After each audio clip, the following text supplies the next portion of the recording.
لیکن کم از کم مسلمانوں کو ڈیگریڈ نہیں کر سکتے. مسلمانوں ہی نے تو یہ تمام رواج ڈالے ہیں. اب انہوں نے وہ چیزیں لے لی ہیں, وہ ترقی کر گئے, اور ہم نے وہ چیزیں چھوڑ دیں, تو ہم جس کھڈے میں آج پڑے ہیں وہ آج ہمارے سامنے ہے. تو اسلام کا تو مزاج ہی یہ ہے کہ معذور افراد کو بھی ایکٹیو رولز دے دینے چاہیے, معاشرے میں ان کو ایکٹیو رول پلے کرنے کا موقع دینا چاہیے, سوسائٹی میں انٹیگریٹ کرنا چاہیے, معاشرے کا حصہ بنانا چاہیے معذور لوگوں کو, اور رد کر کے ایک طرف ان کو بٹھانا نہیں چاہیے.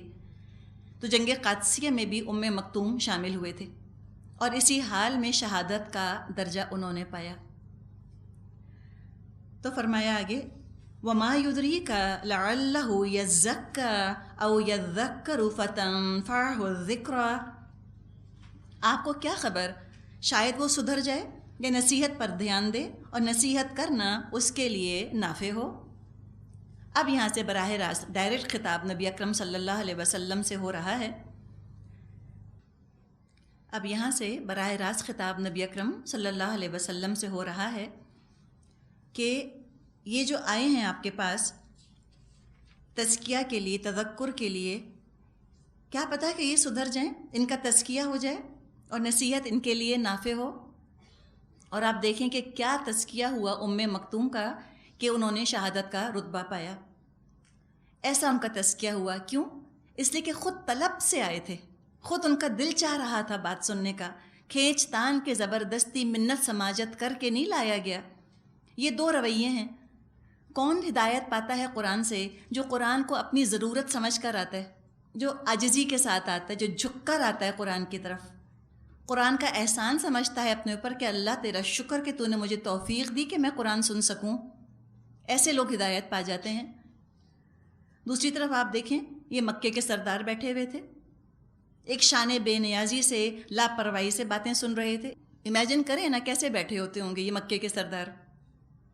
وہ تکیوں سے ٹیک لگائے بیٹھے ہیں, ٹانگیں پھیلائی ہیں, جمائیاں آ رہی ہیں, نیند آ رہی ہے, دھیان بھٹک رہا ہے ادھر سے ادھر کہ پتہ نہیں اب کتنی دیر ان کا لیکچر چلے گا, اب جائیں کام کرنا ہے ہم کو. یہ بیزاری, یہ کیا بتا رہا ہے ایٹیٹیوڈ؟ یہ بتا رہا ہے کہ یہ آ کر قرآن پر احسان کر رہے ہیں. یہ نبی اکرم صلی اللہ علیہ وسلم پر احسان درا کرتے تھے کہ ہم آ تو گئے, اتنے بزی ہیں, سچ وی آئی پیز, اتنا ہم نے کرم کیا آپ کے اوپر کہ ہم نے اتنے بزی اسکیجول میں سے ٹائم نکالا اور ہم قرآن سننے آ گئے. ایسے لوگوں کو نہیں ملتی ہدایت, عاجزی جو نہیں ہے, جھک کر جو نہیں آئے. اور ام مکتوم تو بہت خلوص سے بات سمجھنا چاہ رہے تھے, ان کا تزکیہ ہو گیا, ان قریش کے سرداروں کا نہ ہوا, اس لیے کہ ایٹیٹیوڈ پرابلم تھا ان کے ساتھ نا, بے نیازی کے ساتھ, لاپرواہی کے ساتھ بات سن رہے تھے. تو اللہ تعالیٰ نے یہاں ام مکتوم کا ارادہ ظاہر کیا کہ وہ تو تزکیہ اور تذکر کے لیے آپ کے پاس آئے تھے. تزکیہ اور تذکر دو بہت اہم الفاظ ہیں, اور دین کی تعلیم حاصل کرنے کے یہ دو بنیادی مقاصد ہیں. اپنا تزکیہ, اپنا تذکر. سیکھنے آئے انسان, سکھانے نہ آئے. اپنے سوالوں کے جواب لینے آئے, سوال پوچھنے نہ آئے. قرآن سے سوال نہ کرے, قرآن کو کویسچن نہ کرے. قرآن کے پیچھے چلنے کے لیے آئے, قرآن کو اپنے پیچھے چلانے نہ آئے, اپنی کنوینئنس نہ دیکھے. تذکر کے لیے آئے, تزکیہ کے لیے آئے. تو جو اس نیت سے بات سننے آئے گا بہت نفع سمیٹ لے گا. تزکیے سے انسان اپنے نفس کو ظاہری باطنی گندگیوں سے پاک کر لیتا ہے, تزکیہ ہو جاتا ہے. یہی تو جہاد ہے نا, اپنی عادتیں چینج کرنا, لائف سٹائل چینج کرنا. اور تذکر سے اللہ کی عظمت اور خوف اس کے دل میں آتا ہے. تو جو آئے ان کو ان دونوں میں سے ایک فائدہ تو ضرور ہی حاصل کر لینا چاہیے, یا تزکیہ یا تذکر. اور دونوں مل جائیں تو نور علی نور. اس سے اچھی کیا بات ہو سکتی ہے کہ تزکیہ بھی ہو گیا, تذکر بھی حاصل ہو گیا.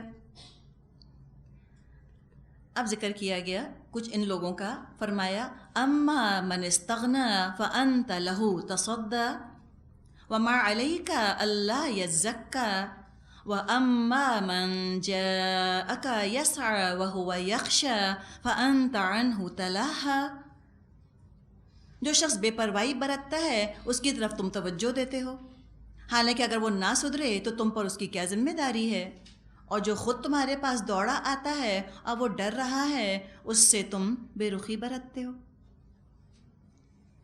جو شخص آپ کے دین سے بے نیازی برت رہا ہے اس کی اس قدر فکر کر رہے ہیں کسی طرح یہ مسلمان ہو جائے، کسی طرح مسلمان ہو جائے، حالانکہ یہ آپ کا ذمہ نہیں کہ ان کی ناز برداری کریں یا ان کے نخرے اٹھائیں۔ اگر یہ اتنے مغرور ہیں کہ ایک نابینا کے ساتھ بیٹھنا ان کی شان کے خلاف ہے، یا یہ کہ یہ خود کو آپ کی توجہ عنایت کا حقدار سمجھتے ہیں اور ذرا سی نگلیکٹ یا نظر انداز کر دینے پر روٹھ جاتے ہیں، تو چھوڑ دیں ان کو ان کے حالوں پر، مت ان کے نخرے اٹھائیے۔ فرمایا وما علیک الا یزکا، یہ آپ کی ذمہ داری نہیں کہ آپ ان کو پاک کریں۔ تو ابو جہل کو یا ابو لہب کو یا ابی بن خلف کو پاک کرنا اللہ کے رسول کی ذمہ داری نہ تھی، ان کو پاک کرنا کس کی ذمہ داری تھی؟ ان کی اپنی ذمہ داری تھی۔ Every one for his own, خود اپنی اپنی ذمہ داری ہے۔ تو فرمایا کہ یہ جو کہ ایک شان بے نیازی کا مظاہرہ کر رہے ہیں، اما من استغنا، ایسے بے نیاز، don't care less, indifferent attitude, سن لیا تو بھی ٹھیک ہے اور نہیں سنا تو بھی ٹھیک ہے، what difference does it make. قرآن کیا ہوتا ہے بعض مسلمانوں کی زندگی میں بھی ایک اینٹیک ہوتا ہے، سجا ہوتا ہے گھر کے اندر، ہے تو بہت اچھا ہے، نہیں ہے تو عام عملی زندگی کا اس سے کیا تعلق؟ کوئی تعلق نہیں، بس ایک چومنے کی چیز ہے، اس سے زیادہ کچھ نہیں۔ تو بعض مسلمانوں کا بھی یہ حال ہوتا ہے، اور کافروں کا تو ہے ہی، وہ تو لاپرواہ ہیں، بے نیاز ہیں اسلام کی طرف سے۔ تو فرمایا جو اس طرح کی لاپرواہی کا مظاہرہ کر رہا ہے فَأَنْتَ لَهُ تَصَدَّى، آپ ان کا استقبال کرتے ہیں، ان کو اتنا ویلکم کرتے ہیں، اتنی اٹینشن دے رہے ہیں ان کو۔ تصدّى اس کا روٹ ورڈ ہے، مادہ ہے صاد دال یا۔ تصدیہ کا مطلب ہوتا ہے خوش آمدید کہنا، ویلکم کرنا۔ صدا ایکو کو بھی کہتے ہیں، اردو میں تو ہم سین سے صدا لکھتے ہیں نا، صدا دینا کسی کو، یہ صوت سے صدا ہے، ایکو، صدائے بازگشت۔ ایک اور اس کا مادہ صوت دال، دال بھی بتایا گیا ہے، اس کا مطلب ہوتا ہے کسی کی فکر کرنا، کسی کے بارے میں پریشان ہونا، کسی کے درپے ہو جانا، اس کے پیچھے لگ جانا۔ تو فرمایا کہ یہ جو کہ ایسی بے نیازی برتتے ہیں، ایسا سیویئر ایٹیٹیوڈ پرابلم ہے ان کو، آپ ان کے پیچھے خود کو ہلکان کر رہے ہیں کہ یہ سردار کسی طرح ایمان لے آئیں۔ سورہ شعراء میں اس سے ملتا جلتا مضمون آیا ہے کہ لعلک باخع نفسک الا یکونوا مؤمنین، کہ شاید آپ اپنے آپ کو ہلاک کر دیں گے ان کے پیچھے کہ یہ مومن نہیں ہو رہے۔ یعنی پتہ یہ چلا کہ فرض سے کوتاہی پر آپ کو نہیں ٹوکا گیا، بلکہ اس بات پر نبی اکرم صلی اللہ علیہ وسلم کو ٹوکا گیا ہے کہ آپ اس سے زیادہ ذمہ داری اپنے اوپر لے رہے ہیں جو اللہ نے آپ پر ڈالی ہے، اتنی ذمہ داری لیجئے جتنی اللہ نے ڈالی۔ کافروں کو بہت زیادہ ٹائم دینے سے مسلمان نگلیکٹ ہو رہے ہیں اور طلب رکھنے والے نگلیکٹ ہو رہے ہیں۔ تو فرمایا وَأَمَّا مَنْ جَاءَكَ يَسْعَى، جو شخص دوڑتا ہوا، یسعى یعنی کوشش کر کے، ایفرٹ کر کے، محنت کر کے آ رہا ہے، وَهُوَ يَخْشَى اور وہ اللہ سے ڈرتا بھی ہے، یعنی وہ توجہ کا زیادہ مستحق ہے۔ فَأَنْتَ عَنْهُ تَلَهَّى، تو آپ اس سے غافل ہو رہے ہیں، آپ اس کو نگلیکٹ کر رہے ہیں۔ تلہا، لام، ہا، واو مادہ ہے، مطلب ہے غافل ہو جانا۔ اب یہ بھی آپ دیکھیں کہ ایک طرح کی ہیومن سائیکالوجی ہے، جو خود بہت طلب رکھتا ہے انسان تھوڑا اس کو پیچھے کر دیتا ہے، کہتے اس کا کیا ہے، اس کو تو کبھی بھی بتا دیں گے۔ جو ود ان ریچ ہے نا لوگ ہمارے، ہم ان کے لیے ہدایت کو ڈیلے کرتے رہتے ہیں، کیا سوچ کر یہ تو ہمارے ہی ہیں نا، کبھی بھی بتا دیں گے، یہ تو ہمارے ہیں، ہم کبھی بھی سمجھا دیں گے۔ اور انسان جو ہے وہ فار ریچنگ بن جاتا ہے کہ وہ فلاں وہ جو وہاں رہتے ہیں ان کو بتانا بڑا ضروری ہے، تبلیغ ان کو کرنی بہت ضروری ہے۔ کوئی کلاسک اگزامپل بتائیں گے آپ لوگ اس چیز کا؟ جی، اپنے ہی گھر والے، اپنے ہی بہن بھائی، اپنے ہی بھانجے بھتیجے، بھانجیاں بھتیجیاں، اپنی ہی اولاد، اپنے والدین، ان کو ڈیلے کرتا رہتا ہے انسان۔ اور وجہ کیا ہوتی ہے؟ وجہ سمپلی یہ ہوتی ہے کہ گیٹ ٹوگیدر ہو رہی ہے، کوئی کہیں سے آیا ہوا ہے، کوئی کہیں سے آیا ہوا ہے، انسان کہتا ہے لو اب کیا ذکر نکالیں دین کا، اب بھی ناراض ہو جائیں گے، ذرا ہنسنے بولنے کے لیے بیٹھیں۔ اگر اس وقت آپ درس شروع کرتے ہیں، لوگ کہیں کہ ان کو تو درس سے فرصت ہی نہیں ملتی، ہر وقت کا لیکچر، ہر وقت کا لیکچر۔ ہم کہتے ہیں چلو پھر مناسب وقت پہ کریں گے، ابھی پہلے کلاس والوں کو بتا دیں، اس کے بعد دیکھیں گے نا ان لوگوں کو، پھر کبھی بھی بتا دیں گے۔ ہوتا کیا ہے، سالوں پر سال گزرتے چلے جاتے ہیں، بات کرنے کا موقع ہی نہیں ہوتا۔ تو اپنے گھر والوں کو نگلیکٹ نہ کرے، چراغ تلے اندھیرا نہیں ہونا چاہیے، اور اپنی اولاد کو کسی اور کے حوالے بھی مت کریں کہ وہ بتا دے گا وہ بتا دے گا۔ یہ بھی ہوتا ہے نا، ہم کہتے ہیں کوئی بھی بتا دے گا، یا بچے دیکھ دیکھ کر سیکھ لیں گے۔ کوئی دیکھ دیکھ کے نہیں سیکھتے، برائیاں تو ضرور دیکھ دیکھ کے سیکھ لیں گے، اچھائیاں وہ دیکھ کے نہیں سیکھتے۔ اچھائیوں کے لیے بہت محنت کرنی پڑتی ہے، ایفرٹ کرنا پڑتا ہے۔ اور ہے کیا ذمہ داری؟ بس بتانے کی ذمہ داری ہے، ٹھیک ہے؟ ان کا تزکیہ کرنے کی اور ان کو پکڑ کے عمل پہ چلا دینے کی ذمہ داری ہماری نہیں۔ ہدایت کسی کے اوپر ٹھونسی نہیں جا سکتی، you can not show it down any bodies throat کہ بس اب تم کو ہدایت لینی ہی پڑے گی، یہ نہیں کر سکتے۔ بتا دیجئے، اور ایک دفعہ بتانا کافی نہیں، بار بار بتانا ضروری ہے۔ اور بتانے میں بھی پرائیورٹی ان کو دینی چاہیے جو خود طلب رکھتے ہیں، جو خود سننا چاہتے ہیں۔ وہ بڑی قیمتی ہیں، بہت قیمتی ہیں، اس لیے کہ وہ اللہ سے ڈرنے والے ہیں۔ ان کے اپنے اندر یہ طلب پیدا ہو چکی کہ وہ چاہتے ہیں کہ ان کا تزکیہ ہو جائے۔ ایک اور بات اس سے یہ پتہ چلی کہ مسلمانوں کی اصلاح اور تربیت کرنا اور مسلمانوں کو پکا سچا مومن بنانا غیر مسلموں کو اسلام میں داخل کرنے سے کم اہم کام نہیں ہے، بلکہ حقیقت میں دیکھا جائے تو مسلمانوں پر اس وقت کام کرنے کی بہت زیادہ ضرورت ہے۔ مسلمانوں کو مسلمان کیا جائے، اور یہ زیادہ مشکل کام بھی ہے کہ مسلمانوں کو درست کر دیا جائے۔ تو یوں بھی محسوس ہوتا ہے کہ غیر مسلموں کو مسلمان بنانا اپنی جگہ، لیکن مسلمانوں کو درست کرنا یہ بھی انتہائی اہم اور وقت کی آج ضرورت ہے۔ اور ان میں سب سے زیادہ حقدار جو سب سے زیادہ اس کلام کی عزت کرے، قدر کرے۔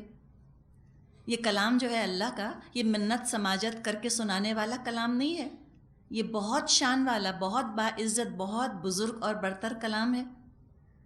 اب کہیں ایسا نہ ہو کہ دعوت دینے والے کے اخلاص اور عاجزی کی وجہ سے دعوت کا، کلام کا رتبہ لوگوں کی نظروں سے گرنے لگے، کہ لوگ کہیں کہ یہ کیوں اتنا پیچھے پڑھ پڑھ کے ہمیں قرآن سنا رہے ہیں، شاید کوئی آرڈنری چیز ہوگی، شاید کوئی ویلیو لیس چیز ہوگی۔ اب دیکھیں، ہم جب جاتے ہیں نا بازاروں کے اندر، تو کون آپ کے پیچھے پڑتا ہے سامان خریدنے کے لیے؟ وہ جو سیفٹی پن بیچنے والے، الاسٹک بیچنے والے، چنگم بیچنے والے، یہ پیچھے پڑ جائیں گے نا، خرید لو باجی، خرید لو باجی، آپ کے پیچھے ہوتے ہیں۔ اب کبھی آپ نے یہ دیکھا کہ کسی کی دکان ہے جس میں کہ لاکھوں کا کوئی وہ کون سا ٹی وی ہے، فلیٹ اسکرین، یا یہ کہ جو ڈائمنڈز بیچتے ہیں، کبھی دیکھا کہ وہ دوڑ رہے ہیں آپ کے پیچھے کہ لے لو باجی، لے لو باجی؟ نہیں ہوتا نا۔ تو کیا کہ جو ویلیو لیس گھٹیا گھٹیا چیزیں ہوتی ہیں وہ پیچھے پڑھ پڑھ کر بیچی جاتی ہیں، دی جاتی ہیں، اور جو بہت ویلیوبل چیزیں ہوتی ہیں وہ اس طرح پیچھے پڑھ کے نہیں دی جاتی۔ ایگزیکٹلی قرآن کا انداز یہ ہے۔ قرآن منت سماجت، ہاتھ پاؤں جوڑ کر پلیز پلیز سن لو، پلیز پلیز سن لو کہہ کر سنانے والا ہرگز کلام نہیں۔ کہیں ایسا نہ ہو کہ اتنے خلوص کی وجہ سے جو کہ سنانے والا سنانا چاہ رہا ہے، لوگ کنفیوز ہو جائیں، مس انڈرسٹینڈ کر جائیں کہ دراصل یہ کوئی بہت گھٹیا ہوگا کلام، تبھی تو ہمارے پیچھے پڑیں۔ خلوص اپنی جگہ، کلام کا مقام اپنی جگہ، دعوت کا مقام اپنی جگہ، اس کی عزت، اس کے آنر پہ حرف نہیں آنا چاہیے خلوص کی وجہ سے۔ خلوص بھی ایک حد تک، عاجزی بھی ایک حد تک، اس سے زیادہ نہیں۔ تو یہی بات یہاں فرمائی، کلا، ہرگز نہیں۔ ہرگز نہیں کیا؟ کہ یہ سمجھ رہے ہیں کہ یہ قرآن کی شان میں اضافہ کر رہے ہیں اگر قرآن سننے آ گئے؟ جی نہیں، کلا، ہرگز نہیں۔ یہ اپنے آپ کو قرآن کے ساتھ اٹیچ کریں گے تو قرآن ان کی شان میں اضافہ کرے گا۔ فرمایا انہا تذکرہ، یہ تو ایک نصیحت ہے۔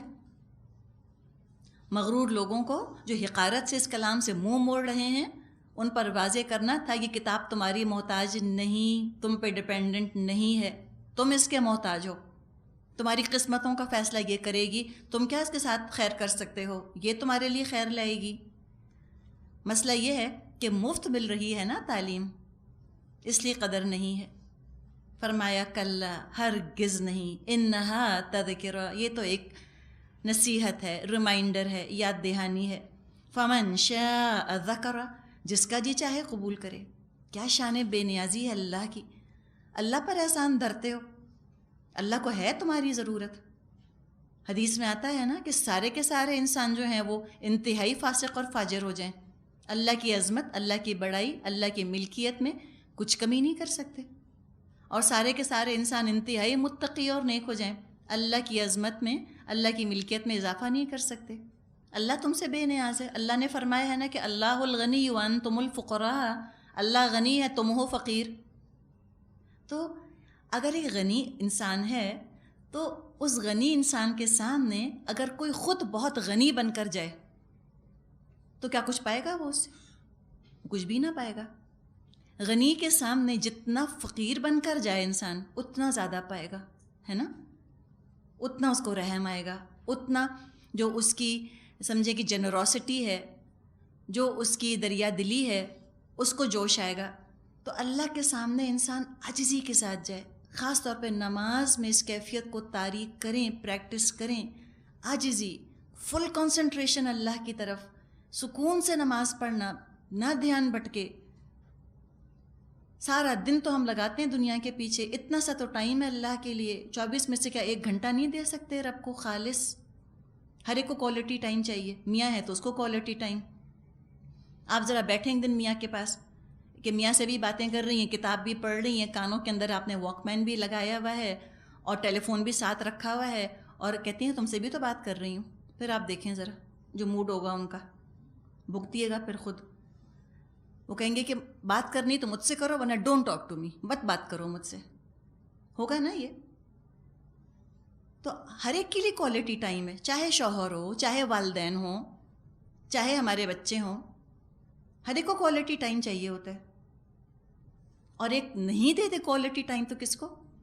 اللہ کو۔ اللہ کو نہیں دیتے، ہر طرف دھیان بھٹک رہے ہیں، اس کا خیال، اس کا جلد از جلد سلام پھیر، جانماز لپیٹ، اس کو رکھ، دوپٹہ اتار اور مست۔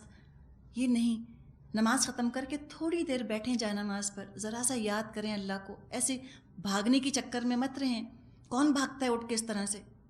جو بیزار ہوتا ہے بیٹھنے سے، جس کا دل لگ رہا ہوتا ہے، وہ تو کہتا ہے اچھا بھی اٹھتے ہیں نا، اچھا بھی اٹھتے ہیں، جلدی کیا، اچھا چلتے ہیں۔ امی کی آپ جاتی ہوں گی، ہسبینڈ کہتے ہیں چلو، ہم کہتے ہیں بس چلتے ہیں 5 منٹ، کہتے ہیں چلو، ہم کہتے ہیں اچھا اٹھتے ہیں بس 5 منٹ۔ کیوں؟ دل جو نہیں چاہ رہا ہوتا آنے کا، تو جانماز پر سے ایسے کیوں دوڑ پڑتے ہیں؟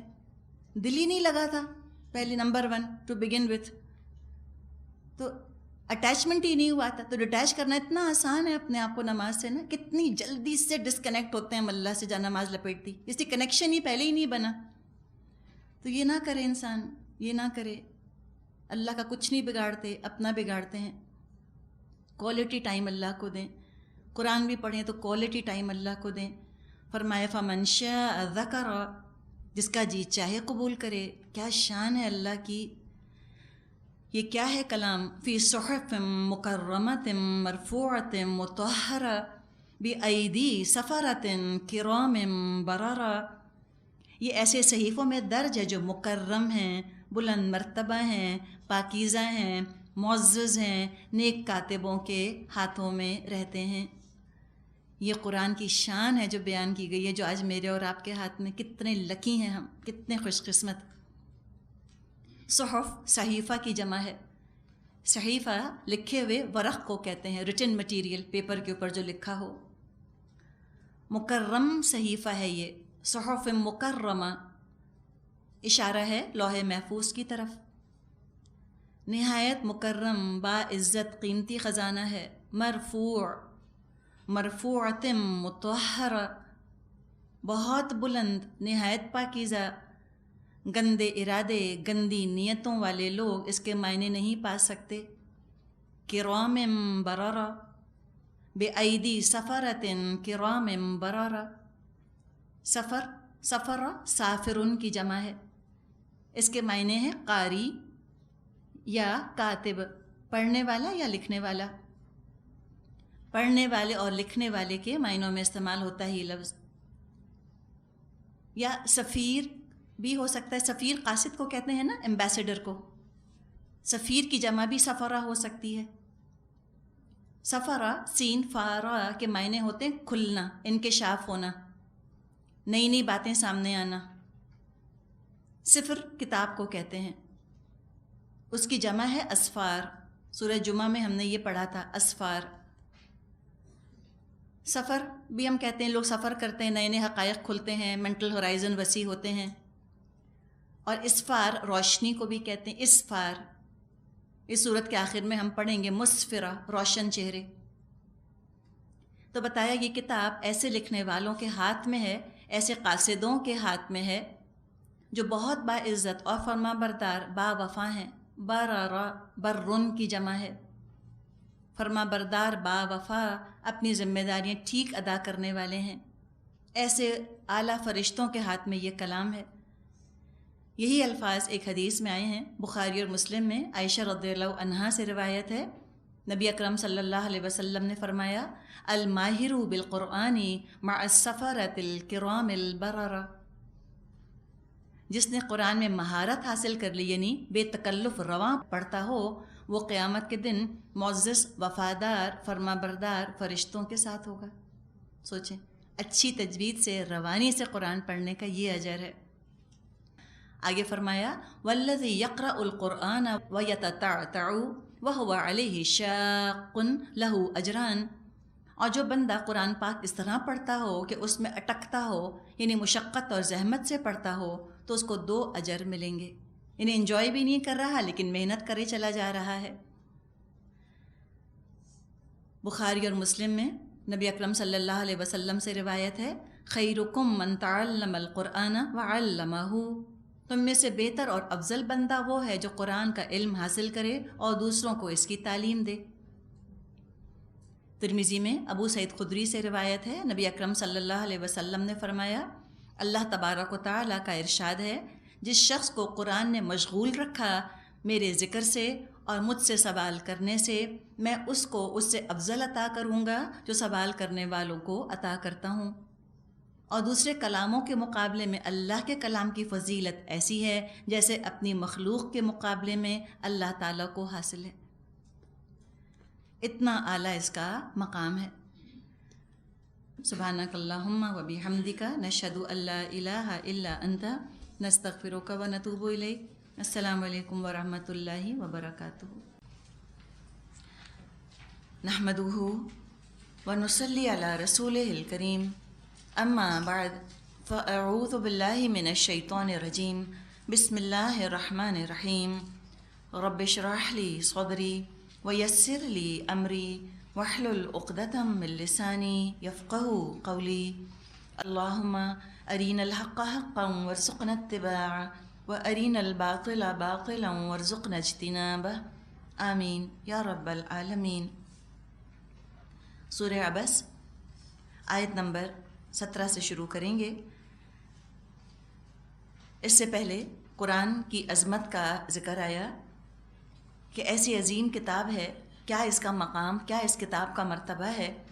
اور ایسی عظیم کتاب کے ساتھ لاپرواہی برتنا یا اس پر عمل نہ کرنا یا انکار کرنا یا اس نعمت کی ناشکری کرنا بہت بدقسمتی اور ہلاکت کا سبب ہے.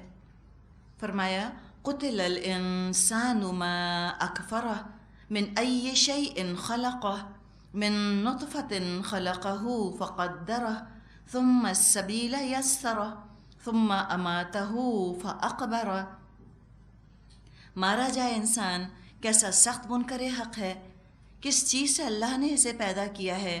نطفے کی ایک بوند سے اللہ نے اسے پیدا کیا، پھر اس کی تقدیر مقرر کی، پھر اس کے لیے زندگی کی راہ آسان کی، پھر اسے موت دی اور قبر میں پہنچا دیا. قتل الانسان یہ بد دعا کا کلمہ ہے، مارا جائے انسان. ما اکفرا، یہ ما فعل تعجب ہے. جیسے ہم اردو میں کہتے ہیں بیڑا غرق انسان کا، تباہ ہو جائے، برباد ہو جائے. کیا حال ہے اس کا، کتنا سخت یہ انکار کرنے والا ہے، کیسا منکر حق ہے. فرمایا یہ انکار کرتا ہے اللہ کا اور اللہ کے کلام کا اور اپنی پیدائش کو بھول گیا. حقیر بوند کو زیب نہیں دیتا، خود کو اعلیٰ اور برتر سمجھے. اللہ نے اس کو بنایا، پھر اللہ نے اس کی صلاحیتیں، پوٹینشلز اس کے اندر رکھ دیے کہ کتنا ذہین ہوگا، قد و قامت کیا ہوگا. والدین کون ہوں گے، کس خاندان میں یہ پیدا ہوگا، رزق کہاں سے ملے گا، کتنا ملے گا، یہ تمام چیزیں اللہ تعالیٰ نے اس کے لیے مقرر کر دیں۔ یہ تقدیر ہے جو فرمایا ہے نا، خلقہ فقدرہ، اللہ نے اس کو پیدا کیا، اللہ ہی نے اس کی تقدیر بنا دی۔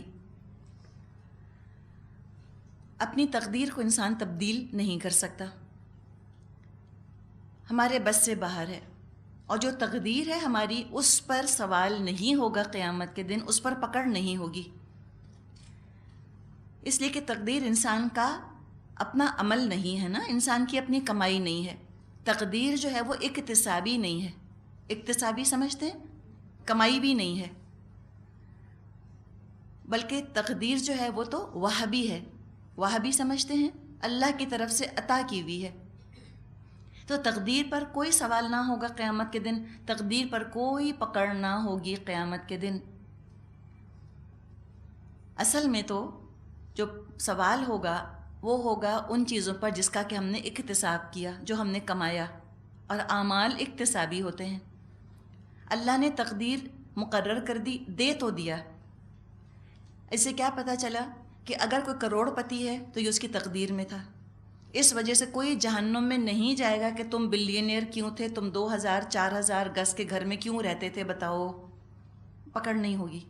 کیوں نہیں ہوگی؟ اس لیے کہ وہ تقدیر میں ہے۔ تمہارا شوہر اتنا اچھا کیوں تھا، بتاؤ، یہ نہیں پوچھا جائے گا۔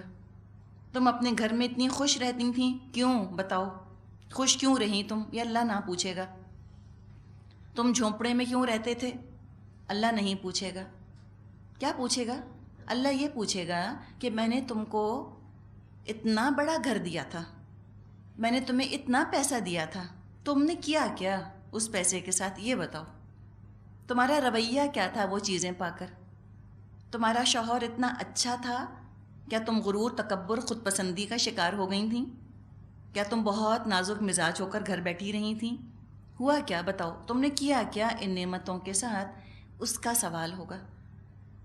تو تقدیر کے ذریعے جو کچھ ہمیں ملا ہے، ان چیزوں کے ساتھ ہمارا رد عمل کیا ہے، ان نعمتوں کے ساتھ یا ان مشکلات کے ساتھ ہمارا سلوک کیا ہے، اس پر سوال کیا جائے گا۔ جد و جہد کے دروازے کھلے ہیں، اب جو کچھ اللہ نے دیا ہے، ان سے جو کمائی، جو کسب کر سکتے ہو کرو۔ کس کو اللہ نے کتنا دیا ہے، کس کو اللہ نے کتنی صلاحیت دی ہے، اللہ ہی جانتا ہے۔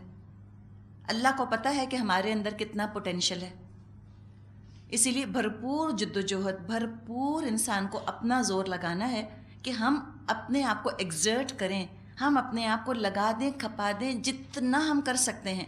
اتقوا اللہ ما استطعتم، اللہ کا تقوی اختیار کرو جتنی تمہاری حیثیت ہے۔ جہاد کا مطلب ہی ہوتا ہے exerting oneself to the utmost, بھرپور جد و جہد کر کے کھپا دے، لگا دے انسان۔ جس کو کم صلاحیتیں، کم مواقع دیے ہیں اللہ نے، اس سے تھوڑے ہی عمل کی توقع ہے۔ جیسے کہ آپ کو وہ حدیث سنائی تھی، نبی اکرم صلی اللہ علیہ وسلم نے فرمایا کہ اللہ تعالیٰ فرماتا ہے کہ جو بندہ میرا کم رزق پر راضی ہو جائے گا، میں اسے کم عمل پر راضی ہو جاؤں گا۔ تو انہیں غریبوں کے لیے بڑا آسان ہے جنت حاصل کرنا۔ کیوں؟ وہ تو بیر منیمم بھی کر لیں، تھریش ہولڈ جتنا بھی عمل کر لیں، اللہ کے ہاں قبول ہے۔ وہ 4 فرض ہی پڑھ لیں، کافی ہے۔ لیکن جن کو اللہ نے کھلا رزق دیا ہے، اور ہم خود اپنے آپ کو جج کر سکتے ہیں کہ میں غریب ہوں یا میں امیر ہوں، اللہ نے مجھ کو ناپ کر دیا ہے یا اللہ نے کھلا دیا ہے مجھ کو، جس چیز پر ہاتھ رکھ دوں میری ہو سکتی ہے، میری خواہش ہے، جو خواہش کروں مجھے مل جاتا ہے۔ یقیناً آپ میں سے بہت سی خواتین ایسی ہوں گی کہ جو نہیں ہے ان کے پاس، اس لیے کہ انہوں نے بھی خواہش نہیں کی۔ یہ کپڑا کیوں نہیں لیا؟ اس لیے کہ دل نہیں چاہا۔ دل چاہے گا تو آپ لے سکتی ہیں۔ تو سوچیں کہ جس کو اللہ نے اتنا کھلا کھاتا دیا ہے، اس سے کس طرح کا عمل اللہ کو درکار ہوگا، بہت اعلیٰ درجے کا۔ بات یہی ہے کہ جس کو 100 روپے دے کر بازار بھیجا، وہ تو معمولی چیز ہی لائے گا، اور بس وہ اس کی نجات کے لیے کافی ہے کہ 100 روپے کی عوض وہ چیز لے کر آ گیا۔ جس کو 1000 روپے دے کر بازار بھیجا، اس سے زیادہ اور عمدہ چیز خرید کر لانے کی توقع ہوتی ہے۔